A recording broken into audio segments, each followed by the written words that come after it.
Hi guys, this is Dipakshi, your social science educator at Unacademy. So a very warm welcome to each one of you guys in today's session. A very warm welcome on the Unacademy 9 and 10 Experts channel. तो बच्चा आज के session के अंदर we're gonna start with a brand new chapter that is federalism, a much awaited and so many of you guys were telling me कि ma'am please federalism करवा दो so I thought let's go ahead with it and basically आज के इस particular session के अंदर we are gonna cover some of the very important questions जो आपके एग्जाम के अंदर आने के काफी ज्यादा chances हैं. We'll be covering all the features of federalism. We'll be also talking about कि फेडरलिज्म क्या होता है, बेल्जियम और श्रीलंका के केस में क्या फर्क था और कैसे पावर शेयरिंग से फेडरलिज्म आया है. ठीक है, तो basically let me quickly begin with a brief introduction about myself. So my name is Dipakshi Maini and I take up social sciences for all you guys at the Unacademy platform. तो जल्दी से मुझे बता दो कैसी है मेरी बच्चा party. Let me know in the live chat below everyone. Hi, good evening.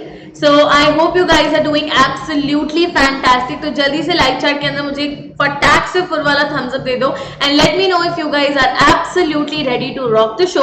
और जल्दी से जाओ अपने सारे के सारे दोस्तों को भी बुला लाओ. Meanwhile I am gonna quickly start with the daily ritual. ठीक है, तो बच्चा Unacademy emerge this is like an amazing platform for all you guys out there. बच्चा टर्म 1 के लिए मॉक टेस्ट की एक सीरीज चल रही है जो कि क्लास 10th के स्टूडेंट्स के लिए है. तो जल्दी से जाओ, do not miss it and खुद को इसमें फटाफट से एनरोल कर लो. बच्चा सिर्फ और सैटरडे और संडे को ही आपका टेस्ट होता है 5 to 6:30 PM पे और मैथ्स और साइंस का होता है. तो आप लोगों के लिए this is gonna be really very beneficial. So जल्दी से जाओ, do not miss this opportunity and make the most of it. ठीक है, साथ बच्चे अनअकैडमी इमर्ज अब 5th of August को क्लास 12th का होने वाला है. बेसिकली अब आपके मॉक बोर्ड एग्जाम शुरू होंगे. साथ बग्स बाउंटी की बात करते हैं. So this is like an amazing feature for all my lovely students out there. बच्चा this is a wonderful opportunity for all you guys कि अगर आपको कोई भी inappropriate content दिखता है किसी भी वीडियो के अंदर so you guys can report it there and then. और अगर आप रिपोर्ट करने वाले सबसे पहले हो तो you will also get a prize for it. ठीक है, साथ जिसने अभी तक सब्सक्रिप्शन फीचर्स को नहीं किया explore, you guys are certainly missing on a lot. जल्दी से जाओ, फटाफट से ले लो subscription and get yourself enrolled in in a lot of batches that are going on the platform. बच्चा बहुत सारे अमेजिंग फीचर्स हैं, लाइव डाउट क्लियरिंग सेशंस हैं, test series analysis, practice test, mock test and much more. Trust me there is a lot for you guys to explore. ठीक है, तो best part है कि आप लोग घर बैठे हुए जहां मर्जी से मन करता है आप एकदम कंफर्टेबली पढ़ सकते हो. और साथ अभी रेज अ हैंड का फीचर भी आ गया है. This is an amazing feature and a brand new feature. अगर आप लोगों को कोई भी डाउट हो, कोई भी परेशानी हो, मुझसे बात करनी हो, we guys can literally talk to each other. Yes, you heard it right. उसके साथ बच्चा आपका जो भी मन करता है आप वो प्लान ले सकते हो. 3 months, 9 months, 12 months, 15 months, 18 months, 24 months, which ever is the most convenient to you.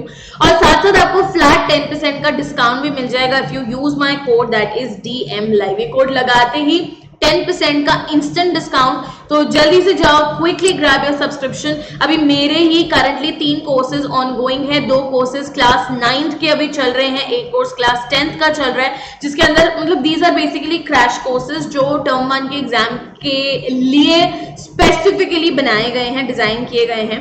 साथ आप आइकॉनिक सब्सक्रिप्शन भी ले सकते हो. This is like the best place to be. सबसे पहले तो देखो यहाँ पे आपको क्रिएटिव कॉर्नर का एक्सेस मिल जाएगा. ठीक है, अब हमें रट्टू तोता तो नहीं बनना है, right? And we have to work on our holistic development, our personality development, है ना. तो उसके लिए बच्चा बहुत सारी अमेजिंग एक्टिविटीज हैं, painting, doodling, sketching, magic, music, coding etcetera and the list is endless. साथ आपको पर्सनलाइज मेंटोरशिप मिल जाएगी, यानी कि 1-on-1 अपने फेवरेट एजुकेटर के साथ पढ़ सकते हो. लाइव डाउट सॉल्विंग तो है ही, वीकली रिपोर्ट्स है, पेरेंट टीचर कनेक्ट है, आपको एक प्रॉपर स्टडी प्लानर मिलेगा जिसमें आप अपने सारे के सारे आपके सब्जेक्ट सॉर्ट हो जाएंगे. We'll be taking care of each and everything literally. ठीक है, और अगेन आपका जो भी मन करता है आप वो प्लान ले सकते हो. मेरा कोड लगाना मत भूलना, that is DM Live, Dipakshi Maini followed by live because live is the platform. इससे बचा आपको 10% का इंस्टेंट डिस्काउंट मिल जाएगा. ठीक है, तो अब हम शुरू करते हैं आज का हमारा ये चैप्टर, दैट इज फेडरलिज्म। ठीक है, तो वैसे तो काफी आसान चैप्टर है, थोड़ा सा लेंथी है, but it is an easy chapter. अब बेसिकली इससे पहले बच्चा हमने पहला चैप्टर जो फिजिक्स का पढ़ा था, that was power sharing, right. तो अब ये समझ लो कि power sharing in the different levels of government is basically federalism. तो जब भी ये वर्ड आता है ना, जब भी आता है federalism, you have to understand कि फेडरलिज्म का बेसिक मतलब क्या है, डिविजन ऑफ पावर्स। पावर की डिविजन किसमें, डिफरेंट लेवल्स ऑफ गवर्नमेंट। ठीक है, अलग अलग लेवल्स होते हैं ना गवर्नमेंट के, यूनियन लेवल होता है यानी कि central government, then state level होता है, लोकल लेवल होता है, so that is basically federalism. ठीक है, अब मतलब एग्जांपल्स अगर मैं समझाऊं तो देखो, जल्दी से मेरे को लाइव चैट के अंदर बताओ किस किस के सिबलिंग्स हैं, किस किस के छोटे भाई, बड़े भाई, छोटी बहन, बड़ी बहन है। आई एम प्रीटी श्योर सबके होंगे, है ना। तो मेरा भी छोटा भाई है। अब अगर हम लोग कभी ऐसे नॉर्मली बैठे हों तो कितनी छोटी छोटी सी बात पे लड़ाई हो जाती है। तो मुझे टीवी का रिमोट नहीं दे रहा है, या मुझसे चॉकलेट शेयर नहीं कर रहा है, या मेरी बात नहीं मान रहा, उसी पे हमारी डिशुम डिशुम हो जाती है कि नहीं। तो बच्चा सोचो, जब इतने छोटे घर के लेवल पे वो मेरा भाई है जो मेरे साथ हमेशा रहता है 24 घंटे मेरे घर में, उसके साथ भी मेरी लड़ाई हो रही है। तो आप सोचो कि इतने छोटे लेवल पे अगर लड़ाई मतलब से घर पे सर उठ सकता है, आई मीन सर पे घर उठ सकता है, तो कंट्री लेवल पे अगर कॉन्फ्लिक्ट्स होंगे तो क्या होगा। सोच सकते हो कितना ज्यादा डिस्ट्रक्टिव होगा, कितनी ज्यादा लड़ाई झगड़े और कितनी डिसहार्मोनियस सिचुएशन होगी, जहां पे शांति सबकी एकदम भंग हो जाएगी, है ना। तो इसी के लिए बच्चा फेडरलिज्म है, इसी के लिए पावर्स को हमेशा शेयर करा जाता है। ठीक है, अब अगर आपको याद हो तो हमने लास्ट पावर शेयरिंग के चैप्टर के अंदर पढ़ा था vertical division of power sharing, right. Vertical division क्या होता है, power sharing between the different levels of government, and that is exactly what federalism is. So let us now quickly begin, and basically इसमें आपको 5 features mention करने हैं which makes our country India a federal country. तो ये बच्चा बहुत important है। देखो अभी हमारे टर्म 1 के अंदर सारे एमसीक्यू क्वेश्चन आने वाले, तो एमसीक्यू में भी इसमें बहुत सारे अलग अलग टाइप के क्वेश्चंस इसमें से फ्रेम हो सकते हैं। ठीक है, चलो अब हमने पावर शेयरिंग के चैप्टर में श्रीलंका और बेल्जियम का केस पढ़ा था। हमने पढ़ा था कि बेल्जियम के अंदर उन्होंने अकोमोडेशन करी, यानी कि बेल्जियम के जो लीडर्स थे उनको समझ में आ गया था कि भैया कोई फायदा नहीं है लड़ाई झगड़े करने का, rather we should respect the cultural and the regional differences and the linguistic differences, right. लेकिन श्रीलंका ने बात को समझा ही नहीं।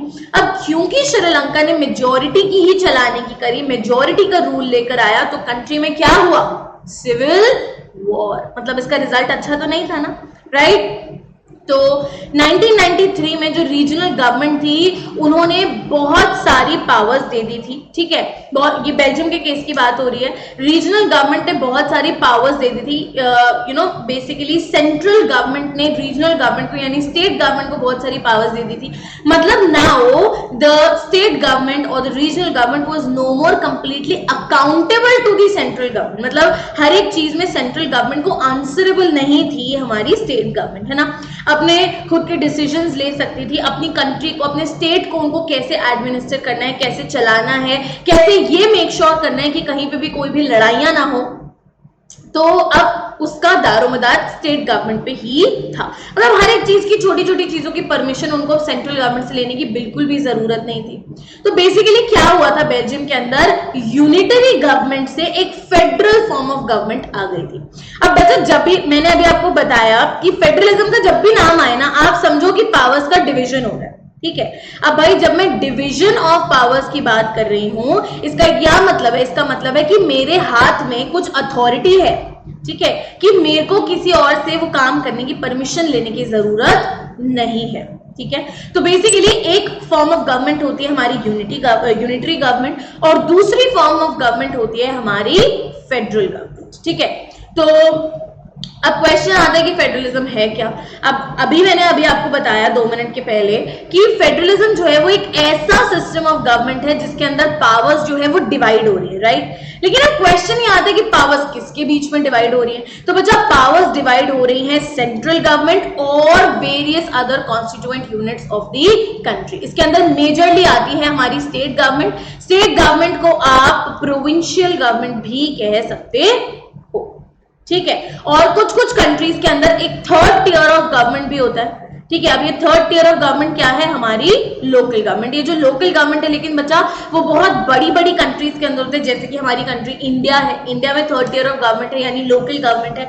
लेकिन बहुत सारी ऐसी भी कंट्रीज है जिनमें थर्ड टियर ऑफ गवर्नमेंट नहीं होता है, ठीक है। तो यहाँ पे बेसिकली क्या हो रहा है, पावर्स जो है वो शेयर हो रही हैं यूनिटरी गवर्नमेंट में और सेंट्रल गवर्नमेंट में और स्टेट गवर्नमेंट में। क्लियर है सबको इतनी सी बात, एकदम फुल पावर। आगे चले, चलो आगे चलते हैं।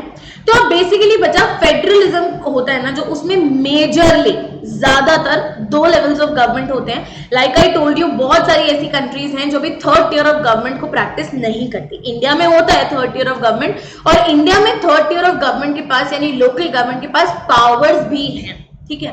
तो बच्चा जनरली दो लेवल्स ऑफ गवर्नमेंट होते हैं। एक होता है हमारा सेंट्रल गवर्नमेंट, सेंट्रल गवर्नमेंट यानी आप कह सकते हो यूनियन गवर्नमेंट भी कह सकते हो उसको, और दूसरा हमारा स्टेट या फिर प्रोविंशियल गवर्नमेंट, ठीक है। तो बच्चा जो सेंट्रल गवर्नमेंट है वो तो एक ही गवर्नमेंट हो गई पूरी की पूरी कंट्री को एडमिनिस्टर करने के लिए। और ये जो पर्टिकुलर गवर्नमेंट होती है ना बच्चा, ये कुछ कुछ चीजों की टेक केयर करती है, मतलब कुछ चीजें जो हमारी पूरी की पूरी कंट्री के अंदर कॉमन है। जैसे फॉर एग्जाम्पल अगर मैं डिफेंस की बात करूं, ठीक है, तो डिफेंस की अगर मैं बात करूं, आर्मी पर्सनल की अगर मैं बात करूं, तो बच्चा वो तो नेशनल लेवल पे ही होता है, राइट। तो जो हमारी सेंट्रल गवर्नमेंट है वो कुछ फ्यू कॉमन सब्जेक्ट्स के लिए रिस्पॉन्सिबल होती है फॉर नेशनल इंटरेस्ट, पूरी की पूरी कंट्री के लिए जो होता है, राइट। एंड जो हमारी स्टेट गवर्नमेंट है on the other hand, this is the second level of government. पहले ऊपर यूनियन लेवल आता है, उसके बाद हमारा स्टेट लेवल आता है, ठीक है। तो बच्चों जो स्टेट लेवल ऑफ गवर्नमेंट है, it is basically a government जो एक पर्टिकुलर स्टेट की है, एक पर्टिकुलर कॉन्स्टिट्यूएंट यूनिट की है, ठीक है।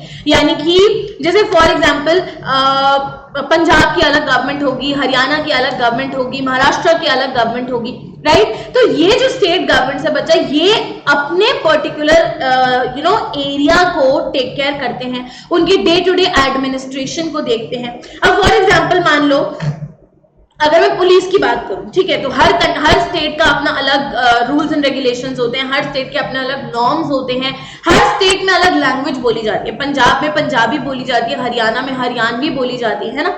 तो ऑब्वियस सी बात है यार, जब इतने सारे अलग अलग लोग हैं तो उनके अलग अलग पर्सपेक्टिव्स होंगे, अलग अलग ओपिनियंस होंगे, अलग अलग एस्पिरेशंस होंगे। तो बच्चा एक पर्टिकुलर जगह पे रहने वाले जो सारे के सारे लोग हैं, एक स्टेट में रहने वाले जो सारे के सारे लोग हैं, they are looked after by the state government. यानी कि एक पर्टिकुलर जगह पे एक स्टेट में रहने वाले लोगों के लिए जो लॉज हैं वो हमारी मतलब उनकी डे टू डे एडमिनिस्ट्रेशन को हमारी स्टेट गवर्नमेंट देखती है। क्लियर। अब ये दोनों के दोनों लेवल्स हैं जो, चाहे फिर वो सेंट्रल लेवल हो या फिर वो स्टेट लेवल हो, इनके पास अपनी कुछ इंडिपेंडेंट पावर्स हैं, ठीक है। मतलब स्टेट गवर्नमेंट को सेंट्रल गवर्नमेंट से हर एक चीज की परमिशन, छोटी से छोटी बात की परमिशन लेने की जरूरत नहीं है। स्टेट गवर्नमेंट के हाथ में इतनी खुद के पास पावर्स हैं कि जो उनके स्टेट के लिए अच्छा है या जो उनके स्टेट के लोगों के लिए अच्छा है, वो उनके वेलफेयर के लिए डिसीजंस ले सकते हैं। तो स्टेट क्या करता है, अपने स्टेट के सिटीजन्स के वेलफेयर के लिए डिसीजंस ले सकते हैं, ठीक है। They are open to that. अब दो टाइप की गवर्नमेंट होती है, लाइक आई टोल्ड यू, एक होती है हमारी फेडरल गवर्नमेंट, दूसरी होती है हमारी यूनिटरी गवर्नमेंट। तो सबसे पहले अभी आपको ये तो पता चल गया कि फेडरल गवर्नमेंट क्या होती है। Federal government basically dual government हो गई, मतलब यहाँ पे पावर्स डिवाइड हो रही हैं लोकल लेवल में, नेशनल लेवल ऑफ गवर्नमेंट के बीच में, ठीक है। पावर्स का डिविजन हो रहा है बेसिकली, मतलब सारे के सारे जो लोग हैं वो मिलजुल के काम कर रहे हैं, right. But on the other hand बच्चा यूनिटरी गवर्नमेंट क्या होती है, यूनिटरी गवर्नमेंट होती है, यूनिट का मतलब क्या होता है, यूनिट का मतलब होता है वन। यानी कि यूनिटरी गवर्नमेंट एक ऐसी फॉर्म ऑफ गवर्नमेंट है जिसके अंदर सिर्फ और सिर्फ सेंट्रल गवर्नमेंट के हाथ में सारी की सारी पावर्स होती है। अब हो सकता है कि स्टेट गवर्नमेंट्स हो, प्रोविंशियल गवर्नमेंट्स हो, but they are always subordinate to the central government, they are always accountable, they are always answerable to the central government. तो ये चीज आपको ध्यान रखने की यूनिटरी गवर्नमेंट के अंदर जो स्टेट गवर्नमेंट है उसकी अकाउंटेबिलिटी होती है टुवर्ड्स द सेंट्रल गवर्नमेंट। यानी कि फाइनल डिसीजन मेकिंग अथॉरिटी किसके पास आई, सेंट्रल गवर्नमेंट के पास, पावर्स किसके हाथ में है, सेंट्रल गवर्नमेंट के पास, ठीक है। तो अगर मैं फेडरल कंट्री की बात करूं तो बच्चा इंडिया, हमारी कंट्री एक फेडरल कंट्री है, हम यहाँ पे पावर्स को करते हैं divide. Clear.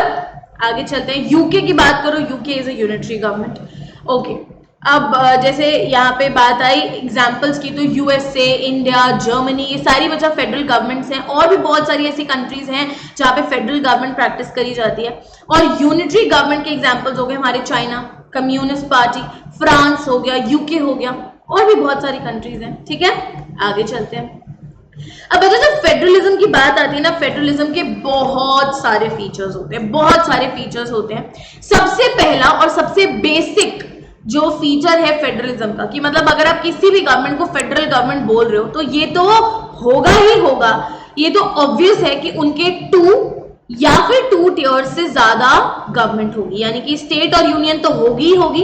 In certain cases एक 3rd टियर ऑफ गवर्नमेंट भी होगी, that is the local government, as in the case of India. ठीक है, मतलब मिनिमम दो तो होंगी, तभी तो पावर्स शेयर हो रही हैं। अदरवाइज अगर एक ही टियर है गवर्नमेंट का, अगर एक ही मेन गवर्नमेंट है, तो पावर्स की शेयरिंग कहां से हुई? कद्दू हुई पावर्स की शेयरिंग, है ना। चलो, तो ये तो हो गया हमारा सबसे पहला और सबसे basic feature of federalism. Feature number 2, बच्चों जो अलग अलग टियर्स होते हैं ना गवर्नमेंट के, दे गवर्न द सेम सिटीजंस। अब देखो फॉर एग्जांपल इंडिया है, ठीक है, इंडिया के सिटीजंस तो वही हैं, जो पंजाब में सिटीजन रहता है या जो दिल्ली में रहता है या जो हरियाणा में रहता है, वो इवेंचुअली तो एक इंडियन सिटीजन ही है ना। यानी कि अगर स्टेट गवर्नमेंट उनको रूल कर रही है या सेंट्रल गवर्नमेंट उनको रूल कर रही है, there are same bunch of people, लोग तो सेम ही है, सिटीजंस तो वही है ना। अब ये तो है नहीं कि हर दिन नए नए ऑब्वियसली आ रहे हैं, बहुत सारे लोग पैदा हो रहे हैं हर दिन, लेकिन they are the same set of people, चाहे स्टेट गवर्नमेंट हो या सेंट्रल गवर्नमेंट हो, है ना। लेकिन हर एक जगह की या हर एक टियर की अपनी खुद की अलग ज्यूरिसडिक्शन होती है। ज्यूरिसडिक्शन का मतलब क्या है? आसान भाषा में अगर मैं बोलूं तो द एरिया ऑफ अथॉरिटी। अब जैसे फॉर एग्जांपल दिल्ली है, तो दिल्ली की जो बाउंड्रीज है बच्चा, वो फिक्स्ड है ना, Delhi has a fixed land area. और ऐसे ही हरियाणा है, हरियाणा एक पर्टिकुलर लैंड एरिया जो है वो हरियाणा के पास है, मतलब वो हरियाणा की अथॉरिटी है, वो हरियाणा के अंडर वो लैंड आता है। अब ऐसे अगर मैं बोलूं कि फॉर एग्जांपल अगर कोई भी मुंह उठा के आपके घर में आएगा और बोलेगा हटो, जाओ यहाँ से, निकलो यहाँ से, ये तो मेरा घर है, तो आप क्या बोलोगे? हाँ जी भैया जी, आप कह रहे हैं तो आप ही का घर होगा। Obviously not right. It is your house. You know that it is your house, so it is your house. है कि नहीं? Now nobody can come to you and tell you कि भाई ये आप घर नहीं है, आप जाओ यहाँ से, है कि नहीं? So that is what it is कि हर एक टियर का अपना खुद का ज्यूरिसडिक्शन होता है, अपना खुद का एरिया ऑफ अथॉरिटी होता है। अब मान लो फॉर एग्जांपल जो पंजाब का चीफ मिनिस्टर है, वो हरियाणा के लिए रूल्स नहीं बना सकता, लॉज नहीं बना सकता। जो पंजाब का चीफ मिनिस्टर है वो पंजाब के लिए ही रूल्स बनाएगा। ठीक है, नंबर 3 आता है कि कॉन्स्टिट्यूशन स्पेसिफाई करती है the jurisdiction of various levels. अब ऑब्वियसली बात है यार, एक बात सोचो, क्या कोई भी ऐसे इंसान आया रैंडमली, उस इंसान ने बोला कि ये तो मेरी सिटी के अंदर आता है, ये वाला एरिया, ये वाला एरिया तो मेरी स्टेट के अंदर आता है, तो कॉन्फ्लिक्ट्स होंगे ना, राइट। तो बच्चा ये जो पूरा का पूरा जो एरिया है कि कौन सी जगह या कितना लैंड एरिया किस पर्टिकुलर स्टेट के अंदर आएगा, ये सारी की सारी चीजें हमारी कॉन्स्टिट्यूशन के अंदर एक एक चीज स्पेसिफाइड है, ताकि कोई भी कॉन्फ्लिक्ट्स ना हो कल को। ठीक है, अब फॉर एग्जाम्पल अगर मान लो एक चॉकलेट आई, ठीक है, अब एक चॉकलेट आई तो हो सकता है आप भाई बहनों के बीच में इस बात की लड़ाई हो जाए, ये तो मेरी चॉकलेट है, वो बोले नहीं नहीं ये तो मेरी चॉकलेट है ना। तो अब स्टेट की बात करें तो लैंड तो हम शेयर भी नहीं कर सकते, है कि नहीं। तो इसीलिए कॉन्स्टिट्यूशन ने स्पेसिफाई करा है कि हर एक पर्टिकुलर स्टेट का कितना रीजन या कितना एरिया होगा। नेक्स्ट अप फीचर नंबर 4, जो बच्चा जो भी चेंजेस आते हैं ना कॉन्स्टिट्यूशन के अंदर, देखो हम सबको पता है कॉन्स्टिट्यूशन ऑलमोस्ट 70-75 ईयर्स पहले लिखी गई थी, तो आज तक भी कोई सेम लॉज तो चल ही नहीं रहे हैं, है ना। There is always a chance that we can make amendments in the constitution, है ना। हमारी कॉन्स्टिट्यूशन के अंदर जो हमारे कॉन्स्टिट्यूशन मेकर्स थे, उन्होंने हमें ये वाली लिबर्टी दी थी कि हम प्रोविजंस बना सकते हैं। उन्होंने ये वाला प्रोविजन बनाया था हमारी कॉन्स्टिट्यूशन के अंदर कि हम रूल्स को, लॉज को अमेंड कर सकते हैं, मॉडिफाई कर सकते हैं as per hour needs and requirements, है ना। तो जाहिर सी बात है कि चेंजेस तो हो सकते हैं कॉन्स्टिट्यूशन के अंदर, रैंडमली कोई उठ के चेंज नहीं कर सकता। आज अगर मेरा मन करे यार कॉन्स्टिट्यूशन में ना मुझे ये वाला रूल अच्छा नहीं लग रहा, चलो उठा के चेंज कर देते हैं, नहीं जी, ऐसा बिल्कुल भी नहीं होता है। तो बच्चा जो भी कॉन्स्टिट्यूशन के अंदर चेंजेस आने होते हैं उसके अंदर दोनों के दोनों लेवल्स का अग्रीमेंट चाहिए होता है, कंसेंट चाहिए होता है, अप्रूवल चाहिए होता है। अगर अप्रूवल नहीं मिला तो फिर अमेंडमेंट नहीं हो सकती, मॉडिफिकेशन नहीं आ सकती। एंड इनफैक्ट अगर कोई एक भी गवर्नमेंट, चाहे फिर वो सेंट्रल हो या फिर वो स्टेट हो, अगर कोई एक भी गवर्नमेंट ऐसा बोले ना कि नहीं यार चेंज ले आते हैं और दूसरी ना माने, तो वो चेंज नहीं आएगा। मतलब कि एक गवर्नमेंट यूनिलैटरली डिसीजन नहीं ले सकती, there has to be the consent of both the levels of the government. Clear? आगे चलते हैं। अब अगेन मैंने अभी आपको बहुत ही जिस्ट में बताया था कि ज्यूरिसडिक्शन क्या होता है, तो that is the area of authority. तो बच्चा वो एरिया ओवर विच किसी के पास भी लीगल अथॉरिटी है, मतलब कॉन्स्टिट्यूशन के अंदर स्टेटेड है वो। द एरिया में be defined in terms of geographical boundaries, obvious सी बात है, और in terms of certain kinds of subjects. अब सब्जेक्ट्स क्या होते हैं ये हम लिस्ट में पढ़ेंगे अगले 5 मिनट्स के बाद। क्लियर? आगे चलते हैं। Next, feature number 5 of federalism. बच्चा जो जुडिशरी है, जुडिशरी क्या है? जुडिशरी है हमारा पूरा का पूरा सिस्टम ऑफ कोर्ट्स, राइट? तो बच्चा जो जुडिशरी है, जुडिशरी के पास पावर है कि वो कॉन्स्टिट्यूशन को इंटरप्रेट कर सकती है एंड वो डिफरेंट लेवल्स ऑफ गवर्नमेंट की पावर्स को भी इंटरप्रेट कर सकती है। ठीक है, इजी इनफ। नेक्स्ट आता है feature number 6, the sources of revenue for each level of government are clearly specified. इसका मतलब क्या है? देखो भाई, आप मुझे एक बात बताओ, आपको जीवन जीने के लिए या आपको एक स्टैंडर्ड ऑफ लाइफ मेंटेन करने के लिए पैसे चाहिए। ऑब्वियसली बात है यार, पैसे के बिना तो हम खाना भी नहीं खरीद सकते हैं, राइट? तो we require money for each and everything. तो कोई लोग बिजनेस करते हैं, कोई लोग जॉब करते हैं, you know, some of them are entrepreneurs, some of them are doctors, teachers, lawyers, engineers. क्यों करते हैं? पैसे कमाने के लिए करते हैं, ऑब्वियसली बात है। तो that is basically their source of revenue, वो उनका सोर्स ऑफ रेवेन्यू है ना? तो बच्चा बिल्कुल सेम तरीके से हमारी जो गवर्नमेंट है उनको भी तो पैसे चाहिए। हमारी जो गवर्नमेंट है वो इतने सारे हॉस्पिटल्स चला रही है, बात करी जाए, अगर ध्यान से सोचा जाए, कितने सारा मतलब मेडिकल केयर चला रही है, बहुत सारे स्कूल्स चला रही है, रोड्स की कंस्ट्रक्शन देख रही है, कंस्ट्रक्शन वर्क भी कितना सारा होता है, राइट? कितनी ज्यादा पब्लिक फैसिलिटीज प्रोवाइड करी जा रही हैं to us by the government. अब भाई जब गवर्नमेंट इतना कुछ कर रही है, इतना इंफ्रास्ट्रक्चर पे काम कर रही है, इतना एजुकेशन पे काम कर रही है, उनको भी तो पैसे चाहिए, है कि नहीं? तो बच्चा ये जो सारे के सारे सोर्सेज ऑफ रेवेन्यू है कि कौन सी गवर्नमेंट के पास कहां से कितने पैसे आएंगे, कितना टैक्स आएगा, वो सब भी हमारी कॉन्स्टिट्यूशन के अंदर क्लियरली स्पेसिफाइड है, साफ सब स्पष्ट शब्दों में स्पेसिफाइड है। ठीक है, देन नेक्स्ट आता है बच्चा हमारी कॉन्स्टिट्यूशन या फेडरलिज्म के डुअल ऑब्जेक्टिव्स होते हैं, यानी कि हमें सेफगार्ड करना और यूनिटी को प्रमोट करना है। कहते हैं ना, united we stand, divided we fall, है ना? तो वही है कि बच्चा हमें अपनी कंट्री की यूनिटी को सेफगार्ड करके रखना है, बचा के रखना है एंड इनफैक्ट उसको बढ़ावा देना है कि हमें हमारे आगे आने वाली जनरेशंस जो हैं वो भी यूनिफाइड तरीके से रहें, क्योंकि अगर हम यूनिफाइड नहीं रहेंगे तो हमारे बीच में कॉन्फ्लिक्ट्स ही होते रहेंगे, है ना? एंड साथ साथ accommodate regional diversity. Now what does this mean? अब भाई देखो ध्यान से सुनना, अगर हम बात करते हैं रीजनल डाइवर्सिटी के, एग्जाम्पल लेती हूं मैं इसके अंदर इंडिया। अब आपको इससे बहुत बढ़िया समझ में आएगा। बच्चों जब हम इंडिया का एग्जांपल लेते हैं to accommodate the regional diversity, देखो इंडिया के अंदर कितने सारे अलग अलग टाइप के लोग रहते हैं, अलग अलग लैंग्वेजेस बोलते हैं, अलग अलग कल्चर्स फॉलो करते हैं, अलग अलग ट्रेडिशंस फॉलो करते हैं, इनफैक्ट अलग तरीके के कपड़े पहनते हैं, अलग अलग फेस्टिवल्स मनाते हैं, राइट? तो इतना ज्यादा जब रीजनल डाइवर्सिटी है, किसी जगह पे पंजाबी बोली जाती है तो किसी जगह पे हरियाणवी बोली जाती है, कहीं पे मक्की की रोटी और सरसों का साग बहुत फेमस है तो कहीं पे दाल बाटी चूरमा, है ना? तो भाई इतने सारे अलग अलग फ्रेटर्निटी के लोग अगर एक साथ मिलजुल के रहेंगे तो उनको डाइवर्सिटी को भी तो अकोमोडेट करना पड़ेगा, अदरवाइज क्या होगा? अगेन कॉन्फ्लिक्ट्स होंगे, लड़ाई झगड़े होंगे। How will be able to sustain in the same country, right? यही है।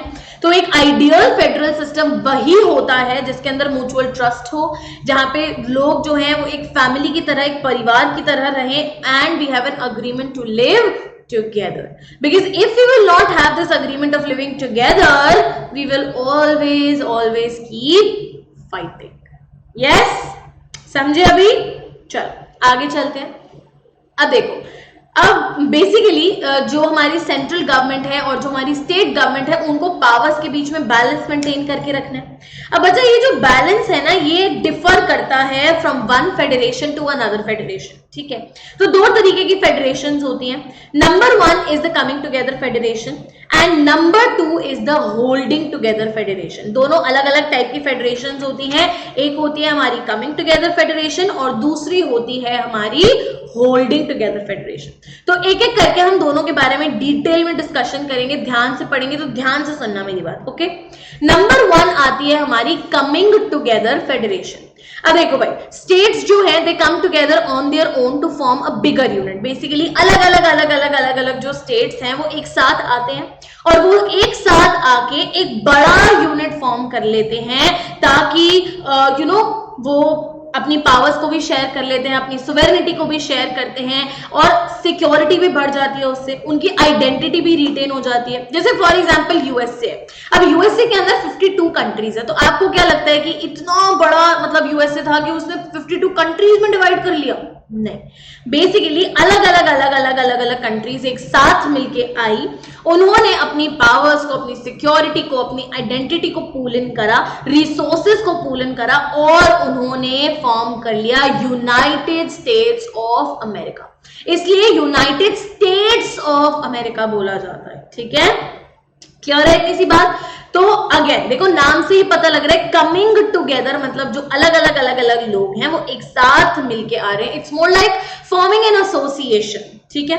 तो इसका एग्जांपल है हमारा USA, United States of America, Switzerland and Australia. तो इसको आसान तरीके से याद करने का क्या वे है, आप सिर्फ यूएसए याद कर लो। U stands for United States of America, S stands for Switzerland and A stands for Australia. Clear? And हमारी जो नेक्स्ट टाइप की फेडरेशन है वो है हमारी होल्डिंग टुगेदर फेडरेशन। तो बच्चों जो होल्ड टुगेदर, अगेन नाम से ही पता लग रहा है वी आर होल्डिंग टुगेदर। इसका क्या मतलब है कि जो बहुत बड़ी बड़ी कंट्रीज होती है ना बच्चा, जैसे कि फॉर एग्जांपल इंडिया है, तो अगर इंडिया के अंदर देखो कितनी ज्यादा डाइवर्सिटी है हमारी कंट्री के अंदर, तो अगर इंडिया में सिर्फ एक ही गवर्नमेंट होगी या सिर्फ यूनियन गवर्नमेंट होगी और कोई और गवर्नमेंट है ही नहीं, तो भाई कंट्री को संभालना कितना ज्यादा मुश्किल हो जाएगा। कैन यू गाइज मतलब think about it for once, कितना ज्यादा मुश्किल हो जाएगा ना एक ऐसी कंट्री को संभालना, राइट। तो बच्चा उस केस में क्या होता है, जो बहुत लार्ज कंट्री होती है वो अपने आप को छोटी छोटी कॉन्स्टिट्यूएंट यूनिट्स में कर लेती है डिवाइड। जैसे इंडिया के केस में स्टेट्स में डिवीजन है, राइट, और अलग अलग जगहों की स्टेट गवर्नमेंट होती है, उनके नीचे और लोकल गवर्नमेंट भी होती है। तो इसमें क्या होता है बच्चा, होल्डिंग टुगेदर फेडरेशन के अंदर जो सेंट्रल गवर्नमेंट है उसके पास कंपैरेटिवली थोड़ी सी ज्यादा पावर्स होती हैं as compare to the state government, ठीक है। Central government has a little more power as compare to the state government. ये चीज आपको ध्यान में रखनी है, ठीक है, समझ में आती है। मतलब अनइक्वल पावर्स होती है। जैसे फॉर एग्जांपल अगर मैं इंडिया के कॉन्टेक्स्ट के अंदर बात करूं, तो जितनी भी हमारी कंट्री की यूनियन टेरिटरीज हैं वो सारी की सारी सेंट्रल गवर्नमेंट के अंडर आती हैं। मतलब सेंट्रल गवर्नमेंट के हाथ में कुछ तो स्पेशल पावर्स होती हैं, ठीक है, मतलब थोड़ी सी ज्यादा पावर्स होती हैं as compare to the state. तो इसका एग्जांपल आप ले सकते हो इंडिया, स्पेन एंड बेल्जियम। आप इसको याद कर सकते हो बाय एसबीआई या आईएसबी या बीएसआई, जिससे भी आपका मन करे। एसबीआई बेस्ट है, SBI State Bank of India भी है ना भाई।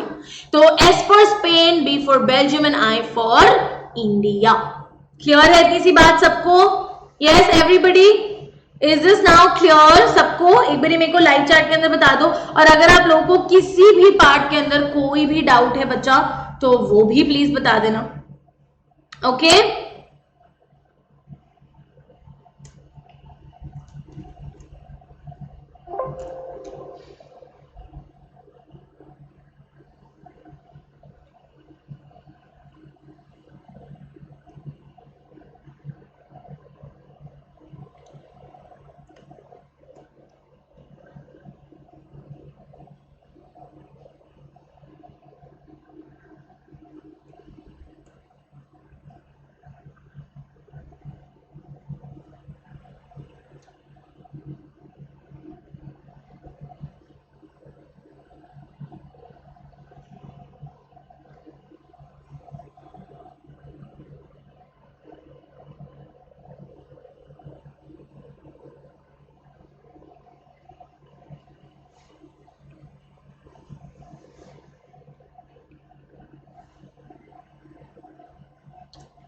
यस, सो आई होप ये वाला पार्ट आप सबको क्लियर हो गया है। तो अब एक क्वेश्चन करते हैं, इस क्वेश्चन का आंसर आपको मुझे देना है in the live chat. Okay, so who sets the power of different Who sets the power of different levels of government in a federal system of the government? कौन powers को set करता है अलग अलग levels के बीच में in a federal system? Is it the central government, the state government, the constitution of India या फिर none of the above? I am waiting for all you guys to give me the answer in the live chat. Yes? बच्चा तो आज की class के अंदर हम इतना ही करेंगे। नेक्स्ट क्लास के अंदर we will be studying about all the different list, state list, union list और रेसिडुअरी लिस्ट, ये सारी की सारी चीजों के बारे में अगली क्लास में बात करेंगे। So I basically be dividing this particular chapter into 3 different sections. ठीक है, तो आज की क्लास में हमने फीचर्स डिस्कस कर लिए। अगली क्लास में we will be discussing about the different this thing, क्या बोलते हैं, लिस्ट, और कि कैसे फेडरलिज्म प्रैक्टिस करा जाता है, और उससे अगली क्लास में डिसेंट्रलाइजेशन और जो लास्ट वाला पार्ट है। ठीक है, यस, बिल्कुल सही जवाब। The right answer to this is the constitution. Very good. So that is it for the day. And जल्दी से आ जाओ बच्चा, अनअकैडमी का सब्सक्रिप्शन फीचर अभी तक जिसने भी नहीं किया है explore, you guys are certainly missing on lot. जल्दी से आ जाओ, बहुत सारे अमेजिंग फीचर्स हैं, लाइव डाउट क्लियरिंग सेशंस हैं, test series, analysis, practice test, mock test, and the list is endless. बहुत सारी फैसिलिटीज आप लोगों को मिल जाएंगी। एंड ऐसा जरूरी नहीं है कि आपको एक ही पार्ट में पे करना है। You guys can pay in 2 parts, in 3 parts, and in fact बच्चे आप monthly भी पे कर सकते हो। ठीक है, there is no foundation to that also। और जिसने अभी तक अनअकैडमी की लर्निंग ऐप को डाउनलोड नहीं करा है, जल्दी से लर्निंग ऐप को कर लो download, because this is gonna be ultra amazing for you. सारा का सारा फ्री कंटेंट आपको इस ऐप पे मिल जाएगा। आपको सिर्फ और सिर्फ मेरा कोड लगा के करना है एनरोल का। My code is DM Live, you already know it, है ना। बहुत मजा आता है, बहुत सारे लाइव कोच सेशंस होते हैं, बहुत सारे सर्टिफिकेट्स दिए जाते हैं, it's gonna be super duper fun. साथ साथ बच्चे बहुत सारे न्यू कोर्सेज अभी अपकमिंग है। क्लास 9th के बहुत सारे बैचेस हैं, क्लास 10th के बहुत सारे बैचेस हैं। इनफैक्ट हर मंडे को न्यू बैचेस लॉन्च होते हैं और बहुत बहुत अमेजिंग डिस्काउंट ऑफर्स चल रहे हैं ना। This one is valid till the 11th of October। तो 12 to 18 मंथ्स तक अगर आप प्लान लेते हो तो अब बचा 4 मंथ्स का आपको सब्सक्रिप्शन बिल्कुल फ्री ऑफ कॉस्ट मिलेगा। मतलब you will be paying for 12 months, but आपको सब्सक्रिप्शन का एक्सेस मिल जाएगा फॉर 16 मंथ्स। ऐसे ही 24 to 48 मंथ्स में 6 मंथ्स और 60 to 84 मंथ्स में 8 मंथ्स। और साथ साथ मेरा कोड लगा के 10% एडिशनल डिस्काउंट भी।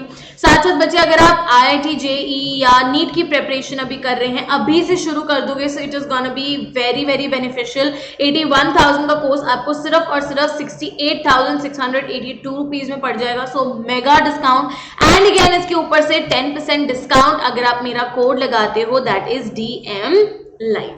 ठीक है, तो I hope you guys enjoyed the session. साथ साथ बच्चा कॉम्बैट स्कॉलरशिप टेस्ट भी चल रहे हैं, तो हर संडे को कॉम्बैट स्कॉलरशिप टेस्ट होता है बच्चा, और ये आप लोगों के लिए बहुत ही फीजिबल होगा।